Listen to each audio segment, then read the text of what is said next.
Muito bem, pessoal, estamos aqui já ao vivo, a postos, para receber o nosso convidado, mais do que especial, um amigo do direito desportivo, um grande nome do direito desportivo, Dr. Marcos Mota, que vai hoje nos brindar com um papo, né? A gente chama de papo aula, né? Que é o nosso papo sobre direito desportivo, sobre o mundo do futebol. E nada melhor que o Dr. Marcos Mota para poder abrilhantar essa nossa semana, né? E o Dr. Marcos Mota já deu aqui já o aceno, já fez aqui a solicitação. Só vou deixar o pessoal chegar mais um pouquinho. Todos que estão nos acompanhando aqui no FootClass e fazendo com que realmente o FootClass tenha como referência muita qualidade em termos de análise do futebol, de todos os tópicos e tudo aquilo que gira em torno do futebol e dos esportes de maneira geral, né? O pessoal está chegando aí, já tem muita gente bacana aí nos acompanhando e eu já vou fazer aqui então, para a gente poder não perder tempo, já vou... Doutor Marcos Mota, daqui a pouquinho, ele está chegando aí para poder fazer aqui a nossa live. Professor!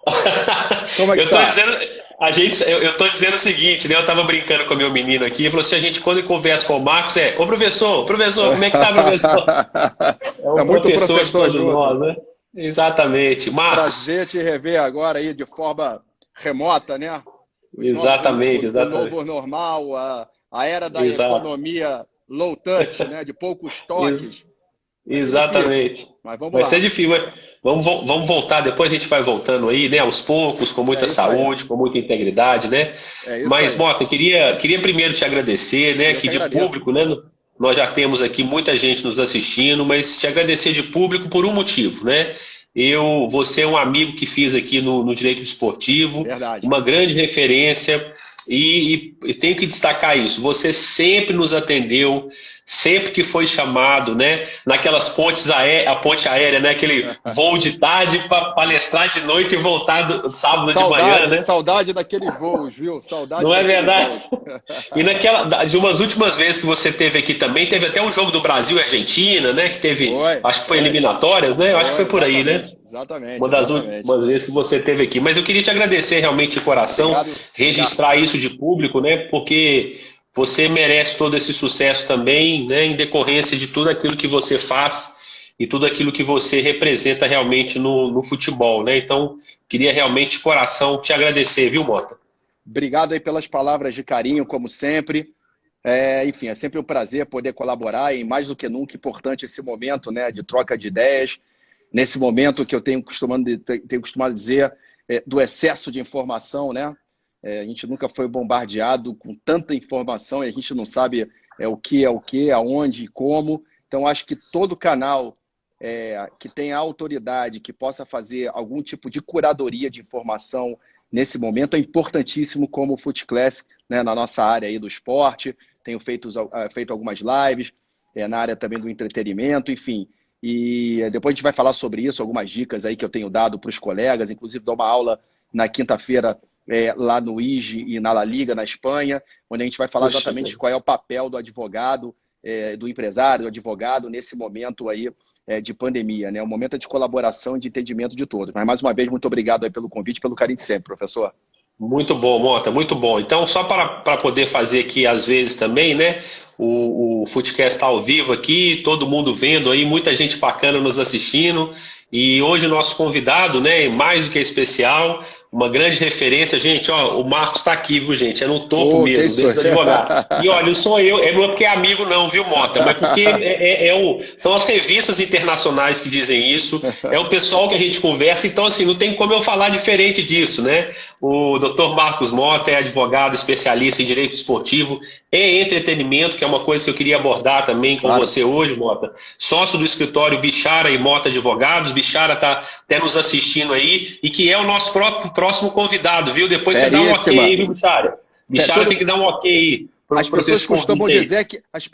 dizer que atrás de um grande homem sempre existe uma grande mulher. Eu sempre digo que atrás de um sócio existe um sócio maior ainda, que é o Bichara. Grande Bichara, vai estar, se Deus quiser, conosco aqui também. Tom Marcos tem mestrado em Direito por instituições internacionais, Inglaterra e Espanha, renomadas publicações de nivelamento internacional também. Então, realmente é bom, muito bom contar, né, com a qualidade que é o Footclass, com esse padrinho aí nosso, que é o Dr. Marcos Mota. Vamos lá então, né, Mota? Vamos nessa. Vamos lá, que o pessoal já mandou um monte. O pessoal mandou muita mensagem, né? Eu falei, gente, calma, viu? É uma horinha só, não pode passar disso. Mas, ô, Mota, né, uma das coisas que me admira em você também é a sua trajetória profissional, né?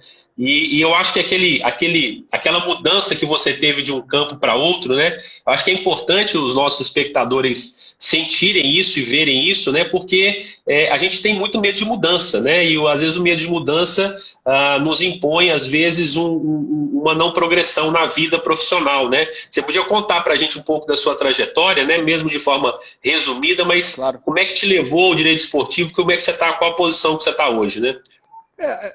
É engraçado que eu faço um paralelo com o que aconteceu comigo lá em 1996, ali quando eu resolvi sair da área do direito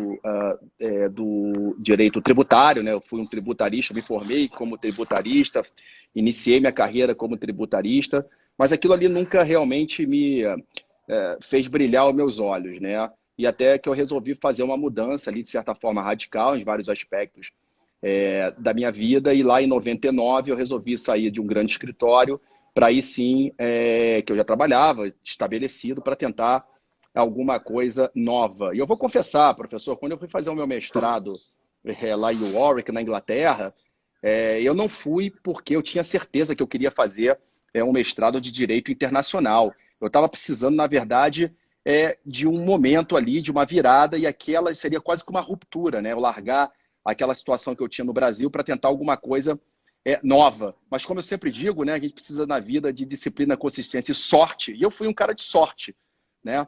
É a sorte pura mesmo, aquela da definição do dicionário, né? E ali eu tive sorte de estar exatamente na hora certa, no lugar certo, porque foi quando o Flamengo assinou seu contrato com a ISL. E ali eu tive o primeiro contato com o direito desportivo internacional. Detalhe, o meu mestrado no exterior não foi de direito desportivo, foi direito internacional econômico. E você falou bem das mudanças, né? E é um paralelo meio que eu faço hoje. Outro dia eu dei uma palestra também para um grupo de escritórios, e eu dizia, as pessoas não querem mudar, as pessoas têm aversão à mudança, né? Isso às vezes é normal, e a gente tem que respeitar muito isso. Então, o mais importante, eu acho, não é nem você tentar promover a mudança, mas é fazer com que as pessoas que estão à sua volta acompanharem você em algum tipo de mudança, né? Então, não fiquem, não se angustiem, né? Os mais jovens têm essa ideia da mudança rápida, da mudança radical, mas não se angustiem com a falta dessa motivação, que a tendência é as pessoas não quererem mudar, e às vezes não há nada de mal nisso, né? Às vezes quando você, de alguma forma, você está ali com uma decisão a ser tomada, mas você refuta. Isso pode ser até uma maneira que você tem de se proteger, né? Pode ser que não seja o momento certo. Então, enfim, mas foi o que aconteceu. Foi realmente uma mudança ali radical do direito desportivo, do direito tributário para o direito internacional econômico, e depois o salto para o direito desportivo desde 1997, 98. Eu já era diretor do Flamengo, mas com essa área realmente do direito internacional foi realmente ali que a coisa aconteceu. Verdade, verdade, Mota. Essa história realmente acho que ela acaba sendo paradigmática, né, para todos nós, porque o tempo todo nós estamos sendo, né, desafiados pelas mudanças, né? E o que a gente está fazendo hoje aqui é isso, né? É um pouco de mudança e fazendo com que as coisas aconteçam exatamente de acordo com o que a gente quer, o que a gente define, né, como realmente um regramento para a nossa vida pessoal e profissional, né? Exato. Mota, agora obviamente tem esse assunto, não tem jeito de não deixar de destacar, né, que é o impacto do Covid-19 realmente para o esporte de maneira geral, para o futebol, enfim. Mas eu queria que você falasse um pouco desse impacto para cada uma dos atores, digamos assim, os atores sociais, os clubes, os atletas, as federações, as confederações, já que você sempre esteve envolvido com jogador, com atleta, com federação internacional, com a CBF. Então, o que você vê, assim, né, mesmo que de forma resumida, os impactos que a gente está vivendo agora pelo Covid-19? Eu acho que esse é interessante, como eu disse, essa aula que eu vou dar na La Liga, um webinar, eu falo sobre isso. A mudança não é só para jogadores, né, para os atores na área do entretenimento, para as empresas, para as agências, para as associações, para os clubes, para todos nós, né? Nós também, advogados. Advogados é um momento aí de aprendizado. O mais bonito, se é que a gente pode falar dessa forma, é que a gente não tem resposta para tudo, né? Eu até falei isso, eu soltei semana passada um post, uma mensagem para o pessoal do escritório, né, para toda a nossa equipe, e eu dizia para eles, né, que esse momento a gente tem que caminhar na velocidade do cliente, né? A gente tem que testar e aprender junto com ele. Isso é muito importante, né? Antigamente o advogado tem aquela tendência de aprender e depois escalar o que aprendeu. Nesse momento a gente não tem tempo para isso, né? A gente tem que aprender enquanto escala, né? Isso é muito importante, o advogado ter essa percepção nesse momento. E também eu disse sobre a interação do mercado. A gente faz a área do entretenimento, como você bem disse, professor, isso engloba lá a área do audiovisual, a área do esporte, a área do luxo, da moda, do audiovisual, como eu falei, do digital. E o que eu tenho percebido muito, e isso é muito interessante, é a importância da interação do mercado. Ou seja, eu pego exemplos do que está acontecendo no mundo da moda, que é um mundo interessantíssimo, que é o varejo, são as campanhas que são lançadas, né? Campanha de verão, campanha do inverno, são os nossos calendários, né? Enfim, que a gente joga lá, vai terminar o campeonato europeu, o torneio de verão, a janela de inverno. Na moda é muito parecido, né? Você tem ali a moda verão, a moda outono, ou seja, então a gente está pegando muito exemplo ali, que é o varejo no dia a dia, da mesma forma no digital. E, enfim, então essa interação do mercado é muito importante de ser observada pelos advogados. Simplificar, né? Simplificar os processos, não é hora de ninguém complicar. Pessoal, vamos deixar um pouco de lado o juridiquês, vamos deixar um pouco de lado aí as complicações, vamos abandonar, no bom sentido, né, a liturgia, né, que envolve aí a nossa carreira. Vamos simplificar. O momento é de simplificação. Eu disse lá na primeira semana, uma live que eu fiz logo nos primeiros dias do Covid, que no momento que o cliente, e aí inclui o futebol, o jogador, o clube, ele precisa de alguma situação, na hora do desespero, que é a maioria, né, que se instalou ali naquelas primeiras 72 horas, ainda continua, mas naquele primeiro foi um impacto muito grande, a ruptura ali que aconteceu. As pessoas tendem a pegar no primeiro barbante que tem à frente, né? Não adianta você estar com uma corda de ouro, vestido de ouro, que a pessoa tende a pegar a situação que mais, enfim, lhe ajudar naquele momento. Então, seja o barbante, né, de ouro, né? Foi o recado que eu costumei dar. E nem, não vá sozinho, né? A curva de crescimento ela é colaborativa, essa troca de ideias aqui ela é colaborativa. Então, é um momento realmente que há uma ruptura, há um impacto muito grande. A área do esporte e do entretenimento foi a segunda mais afetada depois do turismo, né? Ontem eu estava lendo um estudo que eu recebi da McKinsey, as empresas aéreas estão tendo um prejuízo de 100 milhões de dólares por dia. Você vê que loucura Nossa. Que é. E também eu tenho feito parte de alguns grupos de estudo de algumas universidades americanas, recebi também um estudo na quarta-feira, dizendo que nesse momento, professor, nós temos mais de 120 mil contratos suspensos da área do esporte Nossa. E do entretenimento, envolvendo mais de 5 mil marcas. Ou seja, você vê a realidade do mercado. E nós, advogados, temos um papel importantíssimo nesse momento. Para concluir, a minha sugestão é entender e adaptar. Essa é o mote que tem que ter agora do bom profissional na área do esporte, na área do entretenimento, que é que nos toca aqui. E mais um ensinamento seu, né? Caminhar lado a lado com o cliente, né? Lá no escritório, a primeira coisa que nós fizemos foi isso. Foi telefonar e falar assim, aqui, tô do seu lado, no que você precisar, e tô junto com você, né? Para caminharmos juntos nesse mesmo efeito.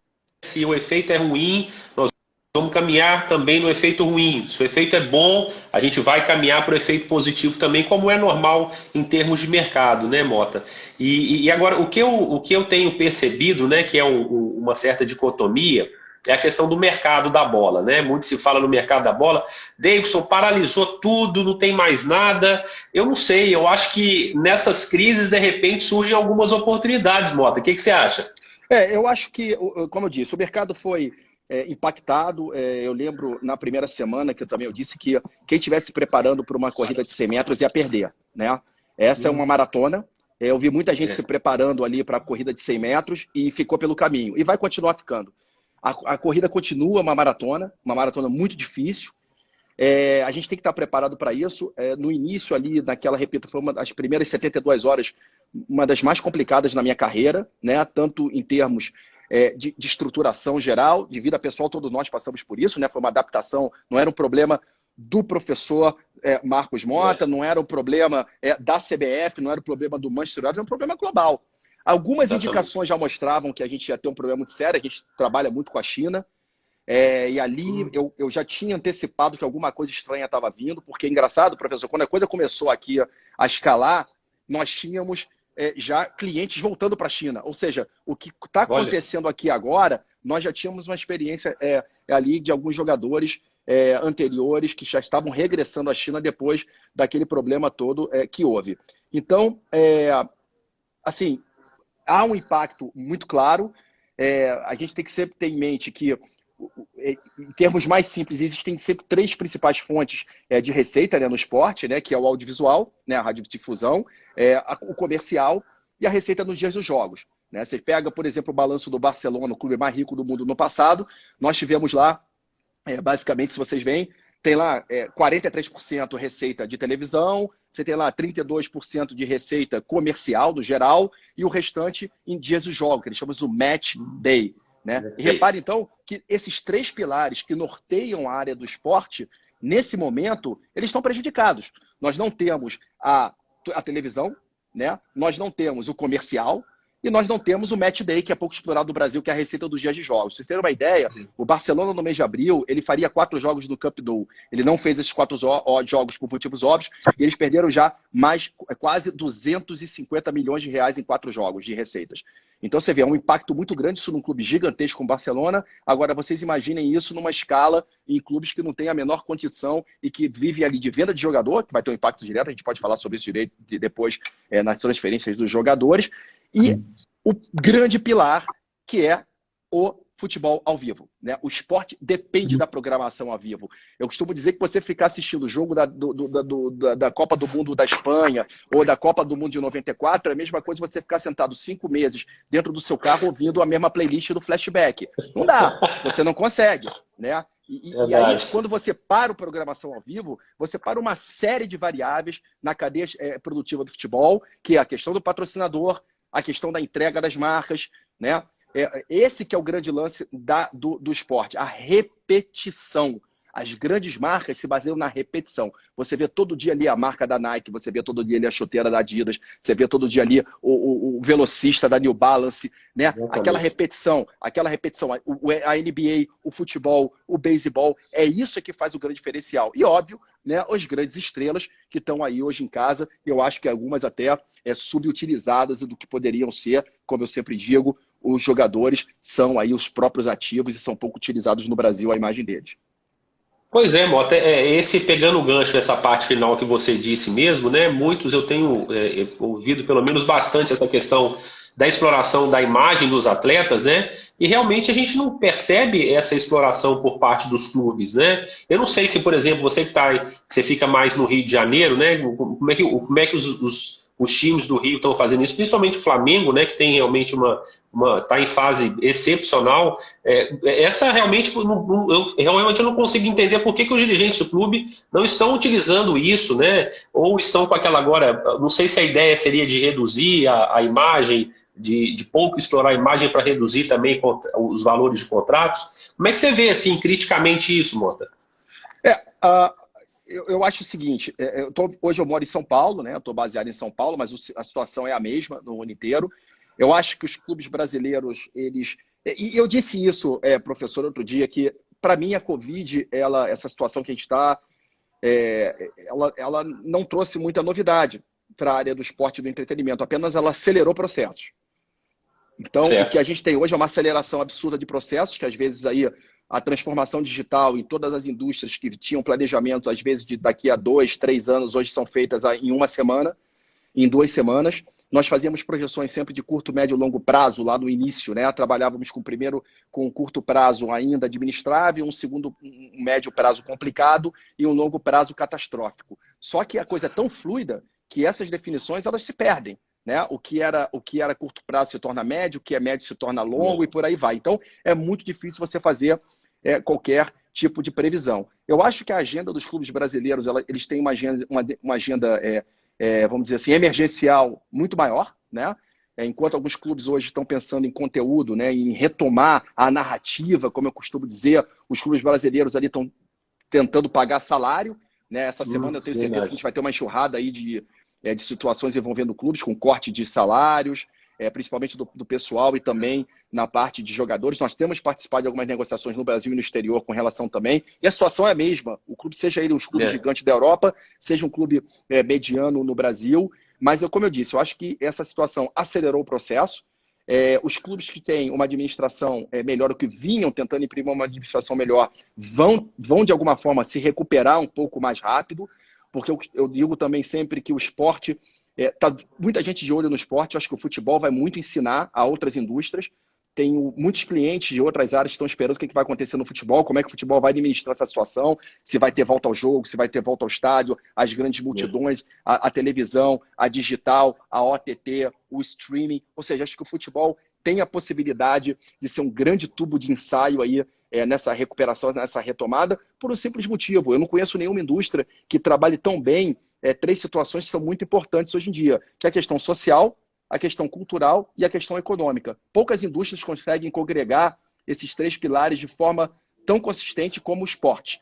Então, da mesma forma que fomos atingidos de maneira brutal, eu tenho certeza também que o esporte tem tudo para ser uma das primeiras indústrias aí a se recuperar. A discussão é quando isso vai acontecer. Perfeito, perfeito, Mota. Falando um pouco sobre esse retorno também dos atletas, né? Porque a gente, óbvio, a gente presta muito atenção na questão negocial, né? O negócio que gera realmente o esporte, né? E é um mercado realmente bilionário, né? Então, por isso que a gente não pode deixar de ter essa visão. Mas em termos de retorno dos atletas, né? A preservação da saúde. Você que tem realmente, né, que trabalha com vários atletas aí de alto nível, né, de alto rendimento, né? Como é que tem sido feita aí essa consultoria com relação à preocupação da saúde? Acho que os clubes também estão preocupados, as federações também, de maneira geral. A gente vê um movimento até muito positivo com isso, né? Mas você vê que aí no campo um pouco do entretenimento também, você vê um retorno desses atletas e o retorno das atividades com portões fechados. Eu acho que essa vai ser realmente uma realidade e, de repente, a exploração, né, do esporte ou do futebol através desse mecanismo que parece ser inevitável, né, Mota? Eu acho que a gente tem que ter muito cuidado. Eu acho que é uma confusão, obviamente. Todo mundo, nesse momento, está muito sensível, né? É normal, a gente está num ambiente adverso, a gente está vivendo um ambiente hostil, né? Todo mundo de quarentena, as dinâmicas da vida mudaram, né? O advogado cuida, obviamente, de questões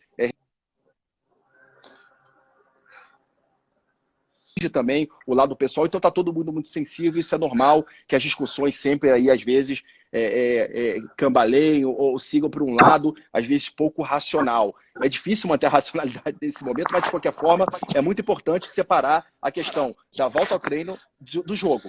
Eu particularmente não acredito em volta ao jogo antes de agosto, tá? Não acredito.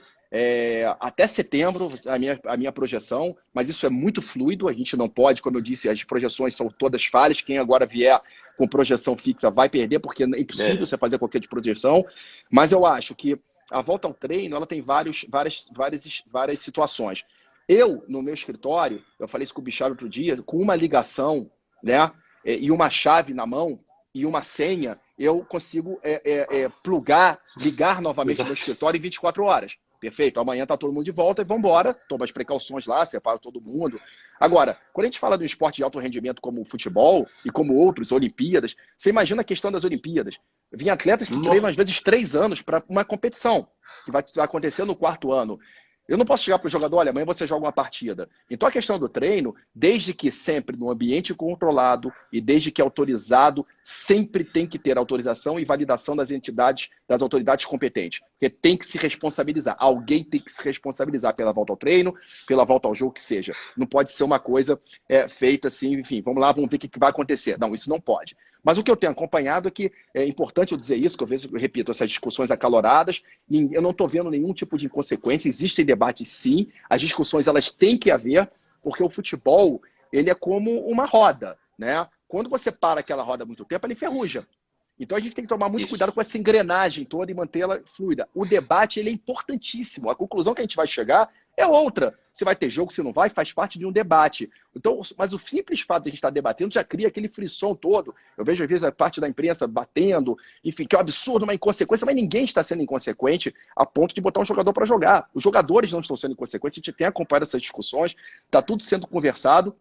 Agora, a volta ao treino, pode ser que aconteça? Pode. Já tem cliente na Itália que está voltando a treinar, na Espanha, né? Na França ia voltar semana que vem, mas o governo proibiu, então não tem mais treino. Você veja, na Alemanha Portugal, já está treinando. né? Portugal também. Exatamente. Na Inglaterra, né, já tem todas as previsões. A La Liga tem um protocolo espetacular, por exemplo, de volta aos treinos em ambientes controlados. Agora, daí a voltar a jogar, a história já é diferente. E como vai ser essa volta ao jogo? Eu estou chamando dos Ghost Games, os jogos fantasmas, né? E não é só no futebol. Você pega na nossa área do entretenimento, por exemplo, alguns clientes que fazem televisão, é a mesma coisa. Eu acompanho, às vezes, preparo de atores, né? A gente sabe um ator, quando se prepara, ele faz uma imersão, ele faz um preparo de elenco, há todo um estudo, um envolvimento, ele fica, às vezes, ali um ano 100% dedicado, vivendo, comendo, acordando com aquela armadura que é aquele personagem dele. Eu tenho clientes que voltaram do México, que estavam filmando, eu tenho clientes que estavam filmando para as OTTs, a Netflix, a HBO, a Amazon, na Ásia, no Brasil. E, caras, estavam se preparando, às vezes, há um ano para interpretar um personagem. E simplesmente eles falam, olha, a partir de hoje não tem mais gravação. Eu não posso ligar para esse cara e dizer, amanhã tem filmagem de novo. Como é que ele vai vestir aquela armadura toda se ele está 60 dias com a cabeça, o psicológico todo voltado para uma situação e um ambiente extremamente adverso como esse que a gente está voltando? Então é óbvio que isso tudo tem que ser levado em consideração e está sendo levado em consideração. Entendeu? Então, muito cuidado com os debates. A gente tem que ter muito pé no chão e eu tenho certeza que ninguém aqui vai opinar de forma inconsequente numa situação dessa completamente atípica e adversa que a gente está vivendo. Por isso você tem feito esse trabalho de coach maravilhoso, viu, Mota? O pessoal já está colocando aí, as suas frases já estão todas aqui já, viu? Já está tudo aqui destacado aqui já, tá? Você já deve ter visto aí, né? Então você já está fazendo assim, né? Eu sou seu aluno, enfim, tem muitos alunos aí te vendo aí. Ô, Mota, deixa eu falar uma frase aqui que eu achei muito legal e para a gente entrar no assunto que todo mundo quer, né, sempre saber, né? Tem uma frase sua que você diz assim: futebol é entretenimento. Esporte é a sua pelada de domingo com os amigos. Isso foi, né, foi feito, né, depois daquela transação financeira envolvendo, né, o Neymar, né? Queria que você comentasse um pouco disso aí, Mota. É isso mesmo, né? Essa é a ideia mesmo que você sempre trouxe aí para o mundo do esporte, do entretenimento? Quando eu acho que a gente tem que estar, o esporte ele tende, todos nós fazemos parte contribuímos um pouco para esse problema. Eu dei uma aula no Real Madrid em janeiro, presencial, para o curso de administração do desporto, que eles têm um curso de management lá, né, como a CBF Academy tem lá também de gestão, para o pessoal do direito desportivo e o pessoal de comunicação, eles têm esses 3 cursos. E eu falei lá, olha só, pessoal, nós vivemos numa bolha. O mundo do esporte vive numa bolha. E essa bolha, ela vai estourar. A única coisa que nós temos que ter em mente aqui é em que condições essa bolha vai estourar. E ela acabou estourando 2 meses depois, na pior circunstância possível, né? Então nós temos essa ideia de extrema regulamentação, né? De viver no mundo do esporte, que é uma lei separada. Tudo bem, a gente tem a mania de usar a especificidade do esporte para poder justificar tudo que fazemos no meio esportivo, né? Mas e eu venho já há algum tempo advogando no sentido de que eu não acredito no esporte em como ali uma bolha suspensa ao tempo, imune, né, a todo tipo de fluido ou influência externa. Ou nós plugamos o esporte no entretenimento, ele é uma parte do entretenimento, e ele caminha, o entretenimento no geral, caminha de forma muito mais rápida do que o esporte, ou o esporte vai ficar para trás. E como vinha acontecendo. Por isso que eu chamo do sportainment, que é o esporte visto enquanto entretenimento. Isso é fundamental, principalmente agora. Porque se nós formos, nesse momento de Covid, encarar o futebol, especificamente aqui no nosso mundo, né, como uma questão à parte dos esportes em geral, e o esporte como uma questão à parte do entretenimento, nós vamos perder. Por quê? Porque o entretenimento em si ele tem mecanismos e gatilhos de adaptação em função da transformação digital, que ela é muito mais rápida no entretenimento, né, do que no futebol tradicional. Então, vamos pegar o bonde do entretenimento, vamos plugar o futebol, o esporte em geral, enquanto entretenimento, porque ele é, sim, uma parte integrante desse espectro muito maior e muito mais monetizável, mercado de trilhão, como é o mercado de entretenimento. Então, nós temos como aprender com o entretenimento, né, os streamings, né, as OTTs, a transformação digital, o marketing, né, na área do entretenimento, o audiovisual, tudo que nós vamos falar hoje, todas as possíveis saídas econômicas e de monetização da área do futebol e do esporte, nós vamos encontrar, se não todas, mas qualquer possível resposta no entretenimento. Senhores, a bolha estourou. Bem-vindos. Então, o esporte, mais do que nunca, como eu venho advogando há anos, tem a obrigação de pegar o bonde do entretenimento, senão ele vai ficar para trás, mais uma vez. Por isso que eu sou seu aluno, viu, professor? Por isso que eu sou seu aluno. Ô, Mota, então vamos pegar um pouco disso que você disse aí agora também, né, para trazer alguns outros assuntos aqui também. Mas o que você falou por último aí é muito importante, né? Essas mudanças, elas aconteceram de forma até antecipada e agora é a hora de reagir, né? É a hora da nossa reação equilibrada, né? Mas já pensando realmente no esporte como entretenimento. E a gente tem várias comparações, né? Não só no futebol internacional, mas no esporte também, né? Vide aí NBA. Aí a minha pergunta é a seguinte: o que falta para o Brasil para transformar realmente o esporte em entretenimento? O que falta em termos estruturais? Né? Qual que é o ingrediente aí, ou os ingredientes que faltam para a gente aqui? Eu acho que principalmente uma administração profissional. Né? Eu acho que clube de futebol e entretenimento não pode ser veículo de vaidade pessoal. A vaidade, às vezes, ela é importante. Eu sempre costumo brincar que humildade é coisa de reis e rainhas, né? E eu não sou nem rei nem rainha. Então, às vezes, a gente tem que bater no peito com orgulho das coisas que a gente faz. Mas, de qualquer maneira, eu acho que a gente vê claramente, semana passada foram publicados balanços, não é o Marcos Mota que está dizendo, os números não mentem. Se você for analisar os balanços, né, dos clubes de futebol, você vai ver que nós temos, por exemplo, o Atlético Paranaense, que já vem cliente nosso, a gente acompanha, Mário Celso, conheço desde a transação do Kleber. Gestão profissional, gestão profissional já, e há décadas, o próprio Flamengo. Mas eu costumo dizer que o Flamengo não é exemplo, né? A gente não pode... ele não é modelo, ele é exemplo. Eu costumo dizer que a gente não pode confundir modelo com exemplo. O exemplo são ideias. Mas o modelo do Flamengo ele é muito único. Pelo tamanho do Flamengo, o número da torcida, capacidade de monetização. E eu acho que, no primeiro momento, o que tem que haver é uma profissionalização, perfeito? E o futebol não pode ser aí um veículo de vaidade pessoal e nem de questão política. É um ambiente político, é um ambiente muito político. Né? Mas, ao mesmo tempo, você tem que entender o jogo para você dominar o jogo. Mas a profissionalização, e até estava falando isso outro dia com o clube que a gente advoga, eles vão agora a tendência de terceirizarem. Né? Ou você encara e entende esse espectro muito maior, a relação patrocinador e patrocinado, ela mudou completamente com a Covid. E eu vejo pouca gente percebendo isso, a importância que isso tem. Vocês reparem, os patrocinadores, né? Quais são as grandes empresas hoje, as 5 maiores empresas do mundo? Você tem lá Google, não nessa ordem, né? Você tem Google, Amazon, você tem Microsoft, você tem a Apple, todas são empresas de tecnologia. Reparem, todas elas. Não é a empresa de petróleo a primeira, a mais rica do mundo, né? A empresa de tecnologia. E por trás da tecnologia, você tem ali a exploração correta de dados, a datificação do mercado, e eu não vejo em absoluto nenhum clube brasileiro chegando perto desse tipo de inteligência. E ele é fundamental, professor, eu repito nesse momento. A entrega, né, que se faz, que o futebol faz e que o esporte faz, é uma entrega muito limitada até então, a relação do patrocínio e do patrocinador. Né?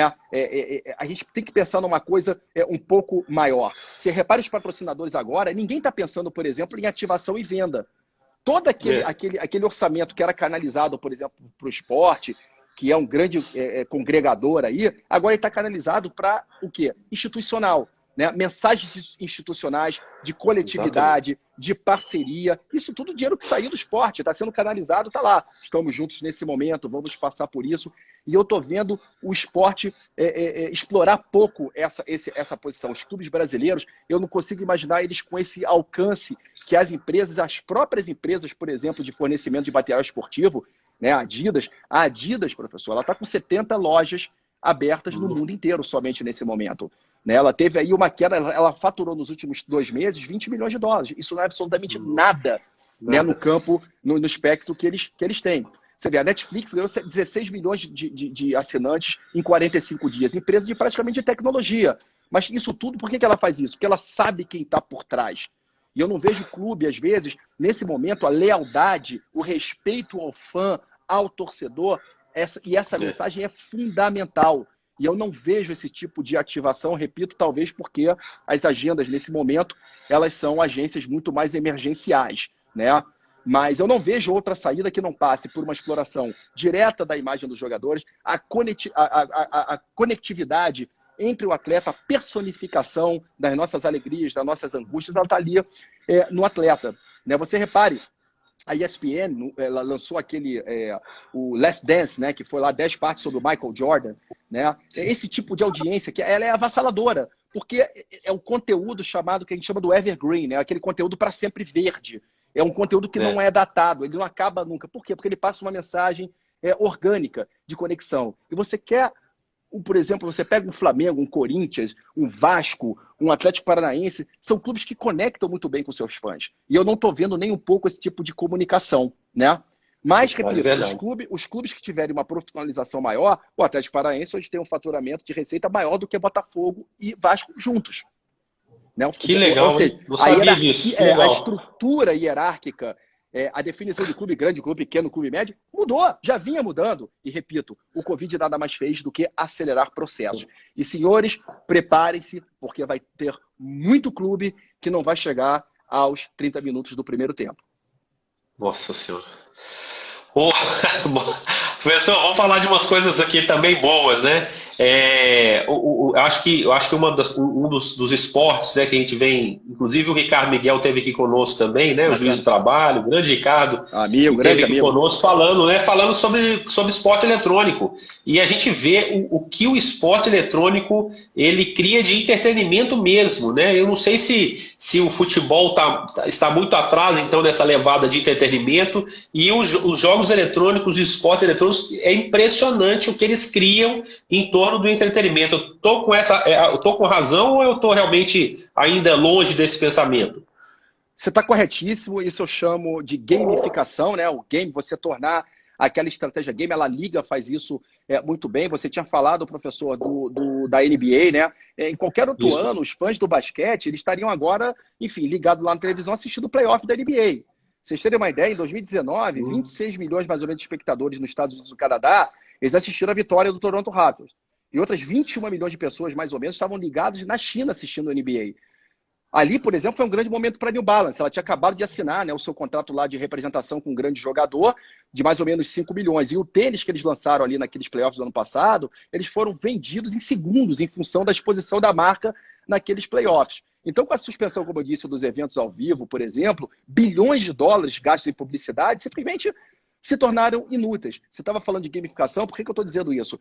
Você vê como é que as marcas elas estão tentando fazer essa organização. A Red Bull, que eu acho um case maravilhoso. Eu desafio alguém aqui que esteja nos assistindo a entrar agora no site da Red Bull. Quando acabar essa live, faça esse teste. Entrem no site da Red Bull e eu quero ver alguém conseguir comprar uma lata de Red Bull no site da Red Bull. Impossível. Não, eles não vendem lata. Eles vendem experiência. Né? A Red Bull é um case espetacular. Eles vendem experiência. Eles vendem a experiência orgânica. Porque é isso, quando você toca o orgânico, é o que vai fazer o seu consumidor final lembrar de você. E o futebol tem essa possibilidade e não faz. A Red Bull, por exemplo, agora, o que ela fez? Ela convidou o seu embaixador de cricket, que é um esporte que nem é divulgado no Brasil, para fazer uma corrida de Fórmula 1 virtual no Grande Prêmio da Austrália, no seu carro lá de Fórmula 1 da Red Bull. Então, vocês reparem como as marcas, elas tentam, de alguma forma, se adaptar. Dessa forma, ela consegue encaixar e conectar com o seu público mais antigo, que gosta de cricket, que é o público mais aristocrata, mais tradicional, e, ao mesmo tempo, fazer aquela sinergia espetacular com a Fórmula 1 no eSports, que conecta diretamente com o seu consumidor mais jovem. Isso é balela. Ah, que professor. Não, porque. Não, mas que os jovens não assistem mais futebol. É mentira. Eles assistem futebol. Só que eles assistem futebol de maneira diferente. Só uma história. Eu lembro, professor, muitos anos atrás, eu vim a São Paulo, nós advogávamos para Pachá, né, lá da Espanha. E nós vimos aqui, eu vim a São Paulo para negociar uma venda dos discos. Eles faziam os discos, né, os CDs, Pachá, Verão 99, Summer Vibes, aquelas coisas todas. Maravilha. Né? E eu vim aqui negociar em São Paulo com uma gravadora que se chamava Trama, que era a gravadora do João Marcelo Boscoli. E ele lançava artistas novos, etc. Eu vim aqui, ele tinha uma fábrica bacana aqui, eu nem lembro qual era o bairro. E aí eu cheguei lá e falei, e aí, João, tudo bem? Acabou o papo, a gente lá negociou. Eu falei, vem cá, João, você não tem medo nesse momento de perder essa fábrica bonita? Pô, tem um tal de Napster aparecendo aí, um tal de LimeWire, de música digital. Você vê isso lá em 1999, no início do LimeWire e lá do Napster, né? Muitos aqui nem lembram do Napster. E aí ele olhou para mim e falou, não, Mota, não tenho medo nenhum. Eu falei, mas como não? Você tem uma fábrica de CD espetacular aqui e essa música digital chegando. Mas ele falou, mas quem disse que eu vendo CD? Falei, ó, e essa fábrica? Ele falou, eu não vendo CD, eu vendo música. Não importa a plataforma. Então, isso serve para hoje. Isso foi há 22 anos atrás. E eu, senhores, nós não vendemos jogo. Nós vendemos conteúdo. Futebol não vende com 90 minutos. Futebol vende conteúdo. Não importa a plataforma. Se ela for através de uma OTT, de um streaming, de um conteúdo próprio, é assim que ela tem que ser. E o game nos ensina muito isso. Existe coisa melhor do que você botar aquele óculos e você vira um super-homem. Você vira um sniper. Ou seja, o que é isso? Experiência.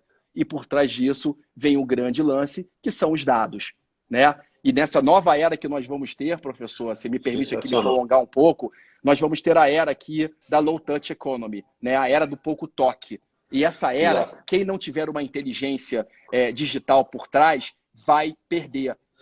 Nada será como antes. A história de botar o cartão de crédito ali na maquininha e digitar a sua senha, isso acabou. Né? Você encosta ali, chega perto do seu celular e ele lê o QR Code. E quando você faz aquilo, o cara sabe a hora que você está fazendo compra, que tipo de comida você compra, o seu estilo de vida. Pô, Mota, mas eles estão invadindo meus dados? Claro, isso dentro, porque a importância da Lei Geral de Proteção de Dados no Brasil, que está aí sendo postergado, mas de qualquer maneira isso é fundamental. Mas é importante, por quê? Porque na hora que eu vou fechar um patrocínio com a minha marca, ninguém perde tempo. O clube, já chego para o meu patrocinador e falo... Os dados, né? Os dados são esses. A minha média de idade, por região, o gosto. Perfeito. Isso é dinheiro. Não se perde tempo. Futebol não pode ser mais um tubo de ensaio como era antigamente. Quando eu comecei, como é que era? O cara fazia um anúncio na revista, né? Aí tinha que esperar rodar a campanha, fazer o anúncio da revista, via tiragem da revista. Já passou. O resultado 3 meses depois. Agora eu faço o teste online, real time. Na hora eu consigo fazer um teste. Nós aqui estamos fazendo um teste. Se eu quiser, eu mapeio essas 120 pessoas que estão participando. Eu sei onde elas estão, o que elas gostam, o que elas comem. Depende do que eu vou perguntar, o que eu vou lançar aqui. Esse tipo de inteligência é fundamental. O clube brasileiro que não perceber isso vai ficar mais ainda, vai perder o bonde da história. Nós tivemos as revoluções industriais. Nós estamos agora na revolução da tecnologia. E eu sempre falo, quem perdeu o bonde da história, quem perdeu a Revolução Industrial lá nos outros séculos, perdeu o bonde da história. O Brasil perdeu o bonde da Revolução Industrial lá para trás e deu do que Deus está dando no que está dando. Né? Quem perdeu o bonde deste momento de ruptura, de esgarçamento, de explosão da bolha e da aceleração do mundo digital, vai perder mais uma vez o bonde da história. Se o clube não tem capacidade de fazer, terceiriza. Existem empresas espetaculares. Todos os grandes clubes que eu conheço do mundo têm hubs de tecnologia e informação. Eu sempre falo, eu vejo clubes alardeando, estamos com mais de 100 mil sócios torcedores. Quem são eles? Do que eles gostam? Senhores, ter milhares de assinantes no seu sócio torcedor e não saber quem eles são é a mesma coisa do que você ser milionário no jogo banco imobiliário. Ou seja, não serve para nada. Sensacional. Sensacional.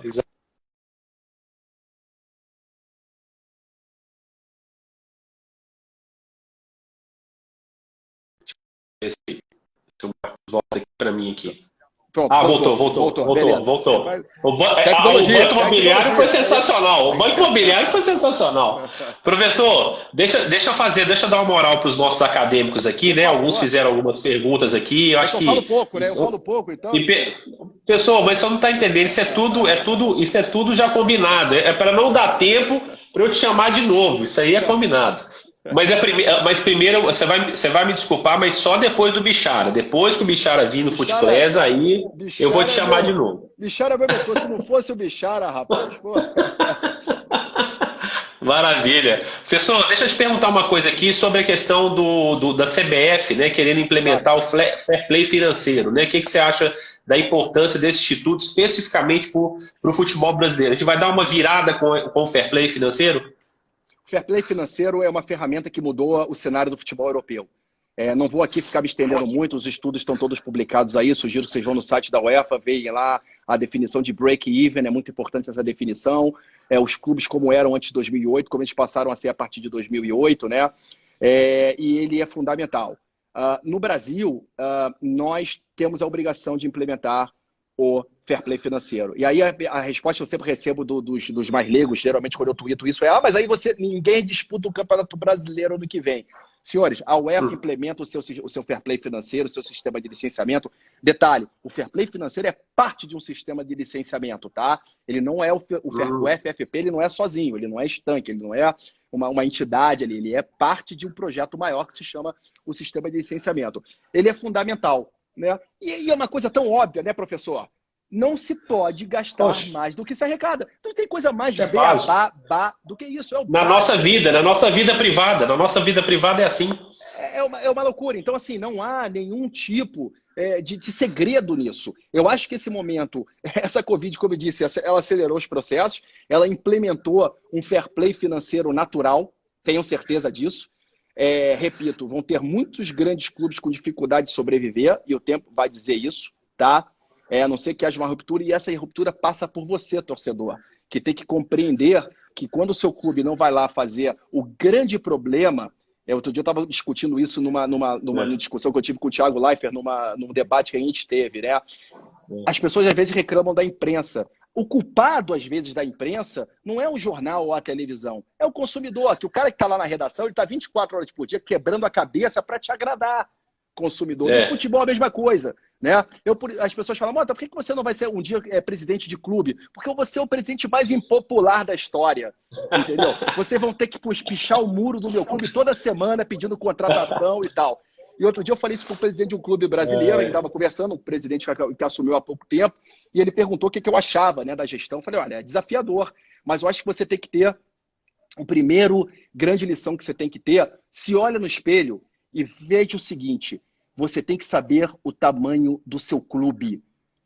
Você tem que saber exatamente o tamanho do clube que você está trabalhando, para você não criar falsa expectativa. O que tem hoje são clubes pequenos querendo ser clube, gastando como clube grande, e às vezes clubes grandes gastando como clube pequeno, como foi o Flamengo há 3 anos atrás. E chegou aonde chegou. Mas são medidas extremamente populares. Então, se você tem um presidente que está ali para agradar a massa, óbvio, futebol é resultado, senhores, sempre será. O Barcelona é vitorioso e é como é, porque ele entrega dentro de campo e entrega fora de campo. Mas essa equação no Brasil, às vezes, essa conta não fecha. E ela tem que começar a fechar. Verdade. Excelente, excelente. Essa pergunta foi do Pedro Dias, né, que é acadêmico aqui do Footclass. Vou trazer um outro Pedro aqui, agora o Pedro Botelho. E aí, dentro daquilo que você está falando, realmente, é um pouco do fair play financeiro, né, da exigência de uma gestão mais profissional. Então, o Pedro pergunta o seguinte, professor. Em virtude da conjectura econômica, clubes que tinham pendências financeiras junto à FIFA entraram com requerimento de prorrogação de prazos e parcelamento. Mas a entidade, contudo, negou absolutamente todos esses pedidos, ainda que houvesse argumentação de força maior, né? Quais os principais fundamentos que embasaram essa recusa, né? É um pouco disso que a gente está falando, quer dizer, sem essa ideia de que, mas agora que eu estou mal. Ou seja, eu não estava mal antes, agora que eu estou mal por causa da pandemia. É mais ou menos isso, né? Você, professor, já praticamente respondeu a pergunta. Nós temos essa questão da força maior. Isso daria uma outra live aqui, né, para a gente discutir a força maior. A força maior é assim definida nos países de direito civil como o nosso, que está lá definido no Código Civil, artigo 393, né, professor, se não me engano, 393. E nos países de common law, né, como Estados Unidos e Inglaterra, nós temos ali a teoria da frustração, né, quando você tem ali uma perspectiva frustrada em função de um fato superveniente ou de força maior. Não há definição em Código Civil, obviamente, a definição ela tem que ser feita contratualmente, quando no Brasil a gente socorre realmente ali do Código Civil. Mas eu costumo dizer, aqui fazendo uma analogia, eu sempre digo que crítica fica melhor com autocrítica, né? E o 393 ele tem que sempre vir acompanhado do 422, né? Da boa-fé, né? Dos contratantes. Então, nesse momento que a gente está aqui sendo jogado toda hora tal da força maior, a gente tem que sempre saber qual é a finalidade quando ela é invocada pela parte que pleiteia no cumprimento do contrato, se ele está de boa fé ou não. E nós temos duas decisões para terminar esse assunto muito importante. Uma é a decisão lá atrás, no caso do Ebola, né, ainda lá a Federação Marroquina, que em 2015 seria a sede da Copa Africana das federações, das seleções, e ela alegou o fato de força maior pelo Ebola, de não poder, ali, de alguma forma, a Federação Africana de poder ser o host ali desse campeonato. E o CAS decidiu, e uma diferenciação muito importante que nós usamos muito no início da pandemia, quando estávamos analisando os contratos entre cancelamento e adiamento. A impossibilidade de se executar e a dificuldade. Às vezes a dificuldade não importa uma impossibilidade. Então é muito importante fazer essa diferenciação. Os clubes brasileiros fizeram alguns pleitos, já sabíamos que a FIFA não ia deferir, a FIFA não vai anistiar dívidas. Temos uma decisão do CAS de 2016, se não me engano, 17, muito importante também, nesse sentido, onde o clube brasileiro invocou que aquele débito, ele não podia efetuar o pagamento de um débito com o clube europeu, porque ele tinha suas contas bloqueadas pela autoridade fiscal brasileira em função de dívidas fiscais da gestão anterior. E aí ele tinha ali um motivo de força maior para não, em função de um impedimento, ele invocou ali diretamente uma força maior. E o CAS foi muito claro, dizendo, olha, você mesmo está me dizendo que isso é em função de administrações anteriores, né? Então, ou seja, o valor é devido não em função do bloqueio, mas em função de uma má administração. Portanto, o valor é devido, você tem que pagar. Então, os clubes, a minha mensagem é, os clubes que pretendem, de alguma forma, ser anistiados e alegando força maior, apesar da declaração da FIFA de força maior global, que eu discordei dela, continuo discordando, mas de qualquer maneira eles não lograrão êxito e as execuções acontecerão como já estão acontecendo, inclusive essa semana teremos novidades sobre esse assunto. Muito bom. Professor, te aproveitando aqui nesse tempo também, uma outra mensagem aqui enviada pelo Gabriel sobre o significado do TPO e as nós temos visto aí também com relação ao seu como é que você vê o significado disso, né? Porque tem muita gente que não conhece o TPO e alguma perspectiva de utilização pelos clubes por causa dessas questões de mudanças financeiras. Poderia explicar um pouquinho para a gente? Claro. Outro dia eu participei de um debate na Inglaterra, e tinha um membro da FIFPRO, né? E ele estava dizendo que a gente tem que tomar cuidado nesse momento com os oportunistas, né? E eu disse a ele que eu convidei ele para pegar um voo, né? Para que ele saísse daquela cadeira confortável que ele está lá, e se ele pudesse, né, pegar um voo e vir ver a realidade dos clubes brasileiros, sul-americanos, né, da América Central, da África, né? Enfim, é muito fácil às vezes você dizer que representa jogadores. Se eu perguntar para algum cliente meu se ele sabe quem é a FIFA, ele não tem a menor ideia. Então, às vezes, oportunidade, né? Às vezes, o oportunismo, como ele disse, ele cabe muito bem com o realismo, né? Com a realidade. E às vezes as pessoas não têm ideia do que acontece.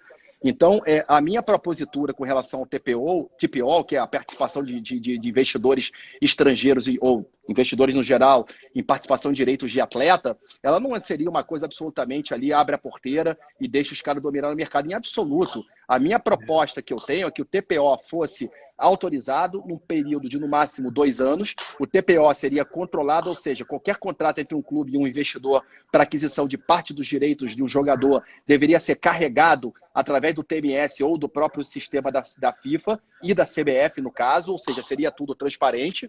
Haveriam limitações, ou seja, o jogador só poderia ter no máximo 20% dos seus direitos transacionados com terceiros, não poderia ter com jogadores menores de 18 anos, e no máximo 30% do elenco poderia ser aí, vamos dizer, hipotecado vamos dizer dessa forma, junto a terceiros. E qualquer receita advinda da participação de um terceiro no direito do jogador, aplicaria-se o mecanismo de solidariedade 5%, e eu até botei para 10%. 10% dessa receita iria para os clubes formadores. Porque, senhores, Manchester United, Chelsea, claro que eles estão preocupados, né? Mas são clubes com liquidez, né? São clubes que têm liquidez e vão passar por isso de maneira muito mais rápida. Detalhe, eles são um mercado comprador. Você imagina um mercado comprador, quem está líquido nesse momento, isso eu aprendi logo na primeira semana com um grande varejista cliente nosso, qual era a primeira preocupação dele no início? Eu preciso ter caixa. Eu preciso ter fluidez, caixa. Quem tem caixa é rei nesse momento. Então, os clubes europeus, os que têm o caixa para fazer esse tipo de operação, sem dúvida nenhuma, eles vão se utilizar dessa situação um pouco mais confortável para poder, aí, de alguma forma, se beneficiar do mercado. Não que isso esteja errado, como eu disse, eu acho que o mercado estava extremamente inflacionado e o mercado vai se ajustar nesse momento. Perfeito, perfeito. Pessoal, o que eu falei para você, né? Eu falei para vocês assim, ó, vai passar rápido, vai ser muito rápido, porque o papo é sensacional, fenomenal. E antes de fazer esse agradecimento final aqui, né, queria fazer um convite aqui, um registro também, né, de te convidar para ser nosso membro honorífico aqui do FutClass, Academia do Futebol, né? Então queria te fazer esse convite realmente, né, de ser nosso membro honorífico. Opa, vai ser uma honra para a gente muito grande, né, deixar destacado aí. Ok, pessoal, tá certo então? Sabe aí, o carinho que eu tenho pelo FutClass, especialmente por você, né, professor? Sempre me prestigiou, tem um carinho muito grande, te agradeço aí mais uma vez. Sempre um prazer estar aqui. E repito, acho que nesse momento a troca de ideias e a curadoria, senhores, de informação, ela é fundamental, né, nessa.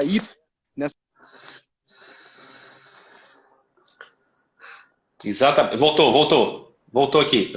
Cortou aqui, ó. Voltou. Estou ouvindo bem. A curadoria, você estava falando sobre a curadoria do dado, né? Sobre peneirar realmente esses dados, né? Que é importantíssimo para a gente poder. Sim, né? Sim, fundamental. Perfeito. Professor, então, mais uma vez te agradeço, né? Então, de registro aí, mais uma vez, né? De agradecimento por tudo aquilo que você faz pelo esporte, né? Por todos nós. E nós temos muitas perguntas aqui de intermediários, depois eu te passo tudinho também, para você depois ir respondendo aí também. O papel dos intermediários nesse momento. Intermediários. E não falamos sobre o mercado de transferência. Vai ter um impacto muito grande, isso vai ficar papo para outro dia aí, que também rende uma live. Exatamente. Impacto no mercado de transferência, né? Na prática, né? Vamos ver como tá fechado. Beleza. Tá fechado. Mais uma vez, obrigado, Marcos Mota. E fico aqui também em Minas Gerais, aí todo mundo te abraçando. FutClass te abraçando também. Espero que você esteja gostando do nosso projeto aí também. Super bacana. Eu acho que visa dar realmente essa qualidade que o futebol precisa, né? Se a gente está falando de gestão profissional, né? É isso aí. Eu que agradeço mais uma vez um carinho. Cuidem-se. Espero vê-los em breve. Muito obrigado. E o jogo é bruto. Brutíssimo, mais do que nunca. Beleza, garoto. Um abraço. Um abraço, Marcos. Valeu, pessoal. Valeu. Muito obrigado.